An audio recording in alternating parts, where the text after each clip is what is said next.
Bienvenue dans le Financia, votre rendez-vous économique quotidien. Voici les titres. Au Soudan du Sud, l'accumulation des prêts garantis par le pétrole pose problème. Selon le FMI, près d'1,2 milliard de dollars de dettes ont été contractés par le pays.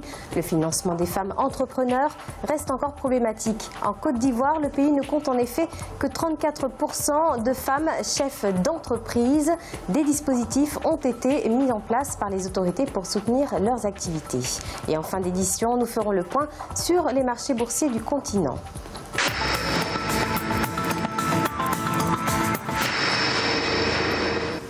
Au Soudan du Sud, l'accumulation des prêts garantis par le pétrole menace l'économie et les efforts de paix selon le FMI. Pour l'institution, de nombreux prêts ont été majoritairement conclus sans transparence. Elle exhorte donc les autorités sud-soudanaises à cesser immédiatement de contracter ces avances pétrolières. On fait le point avec Siamno Victoria Sedji. Le Fonds monétaire international met les autorités sud-soudanaises en garde sur l'accumulation des prêts garantis par le pétrole. Selon l'institution, le gouvernement a contracté des prêts en garantissant leur remboursement par les futures recettes pétrolières. Sauf que ces prêts, qui majoritairement ne sont pas conclus dans la transparence, empêchent une gestion efficiente des dépenses prioritaires.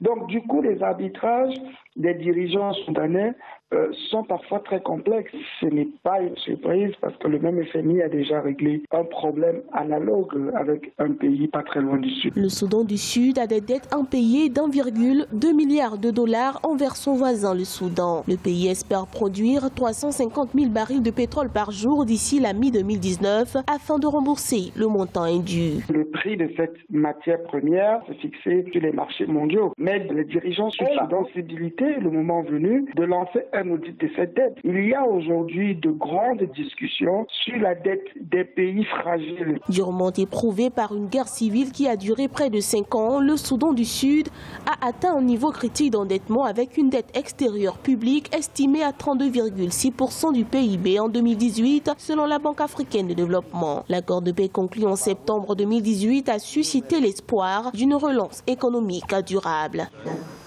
240 millions de dollars, c'est le montant d'un programme régional qui sera mis en place en Afrique subsaharienne. Objectif, améliorer l'efficacité énergétique et lever des barrières entravant l'existence d'un marché énergétique régional viable en termes d'électrification hors réseau. Concrètement, les ménages et les PME auront un meilleur accès à l'électrification. Il faut compter 5 ans pour la mise en œuvre de ce programme qui sera réalisé dans 19 pays, dont les 15 membres de la CEDEAO. De nombreuses femmes qui créent leur propre entreprise le font avec moins d'argent que les hommes et recourent davantage à leur épargne personnelle faute de pouvoir bénéficier de crédits bancaires. C'est une réalité en Côte d'Ivoire où le pays ne compte que 34% de femmes entrepreneurs. Mais les autorités comptent changer la donne à travers de nouveaux dispositifs. Explication Olivier Conin. En Côte d'Ivoire, les petites et moyennes entreprises accèdent difficilement au financement bancaire et la situation est encore plus difficile pour les femmes chefs d'entreprise. Elles ne sont propriétaires que de 29% des entreprises dans le pays et selon un rapport de 2014, 34% d'entre elles sont dans le commerce, 36% dans l'agriculture et 14% dans l'élevage. Elles sont pour la plupart obligées de se contenter de leurs ressources propres pour développer leurs activités. Je souhaite que les banques font plus confiance aux femmes. Parce qu'il faut dire aujourd'hui, là, quand tu as donné ton 5 francs à une femme pour gérer, il faut dire que, en tout cas, la femme va prendre bien soin de ça. Dans le cadre de la politique d'autonomisation des femmes, les collectivités locales initient des projets afin de permettre aux femmes entrepreneurs d'avoir accès à des financements. En 2014, les femmes d'Odiéné ont cotisé, elles se sont mises ensemble et il y a un groupuscule qui est parti en Chine, à Guangzhou, pour pouvoir ravitailler le marché de Diéné. Et aujourd'hui, Dieu merci, cela continue, elles sont devenues autonomes, elles se financent elles-mêmes. On rappelle, le gouvernement ivoirien a initié un fonds pour la promotion des PME et l'entrepreneuriat féminin de 5 milliards de francs CFA avec le soutien du Maroc. Le fonds d'aide aux femmes de Côte d'Ivoire d'un montant de 12 milliards de francs CFA, initié par la Première Dame, a également contribué à l'autonomisation d'environ 150 000 femmes ivoiriennes. Au Nigeria, la Banque centrale prévoit une accélération de la croissance économique à 3% cette année 2019.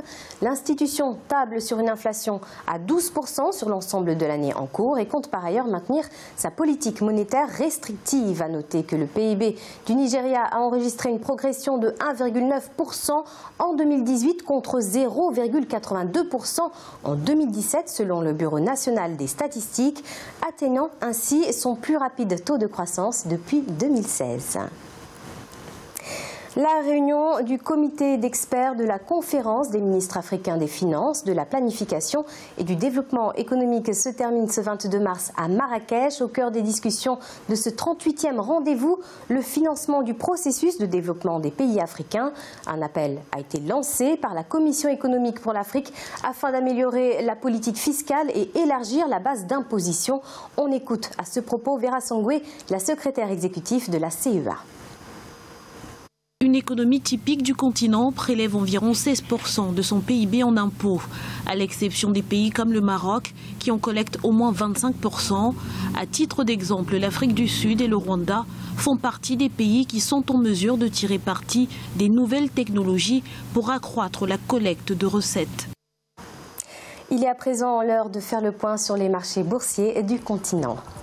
En Afrique australe et océan Indien, la bourse de Maurice était en baisse de 0,23%. L'indice All Share de Johannesburg diminuait également de 1,24%. L'indice de Nairobi, quant à elle, enregistrait une hausse de 0,44%. L'indice du Botswana diminuait de 0,01%. En Afrique de l'Ouest et centrale, la BRVM d'Abidjan augmentait de 0,07%. L'indice nigérian perdait 0,50%. La bourse du Ghana enregistrait une hausse de 0,07%. Et en Afrique du Nord, la bourse de Casablanca était en baisse de 0,08%. L'indice égyptien augmentait de 0,40%. L'indice tunisien gagnait quant à elle 0,65%. C'est la fin de cette édition du Financia. Merci de nous avoir suivis. On se retrouve bientôt pour un nouveau rendez-vous de l'économie.